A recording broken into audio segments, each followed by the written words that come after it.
Hi ಎಲ್ರಿಗೂ, ನನ್ನ ಹೆಸರು ಅರ್ಪಿತಾ. ಇದು day 1 of 75 day heart challenge. ಇವತ್ತು ಎದ್ದ ತಕ್ಷಣ ಸ್ವಲ್ಪ ಹೊತ್ತು ಸನ್ಲೈಟಲ್ಲಿ ಕೂತ್ಕೊಂಡೆ, ಸ್ವಲ್ಪ ಫ್ರೆಶ್ ಫೀಲ್ ಆಗೋಣ ಅಂತ ಅಂದ್ಬಿಟ್ಟು. And it was really good therapy. ಆಮೇಲೆ ಎದ್ದು ರೆಡಿಯಾಗಿ ಜಿಮ್ಗೆ ಹೊರಟೆ.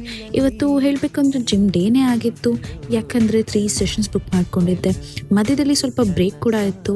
ಸೊ ನನ್ನ ಸೆಷನ್ ಮಧ್ಯೆ ತಿಂಡಿ ಮಾಡೋಣ ಅಂದ್ಬಿಟ್ಟು ಫಸ್ಟ್ ಸೆಷನ್ನ ಮುಗಿಸ್ಕೊಂಡು ತಿಂಡಿ ಮಾಡೋಕ್ಕೆ ಹೊರಟೆ. ತಿಂಡಿಗೆ ನಾನು ತಿಂದಿದ್ದು oats and fruit juice which was really good.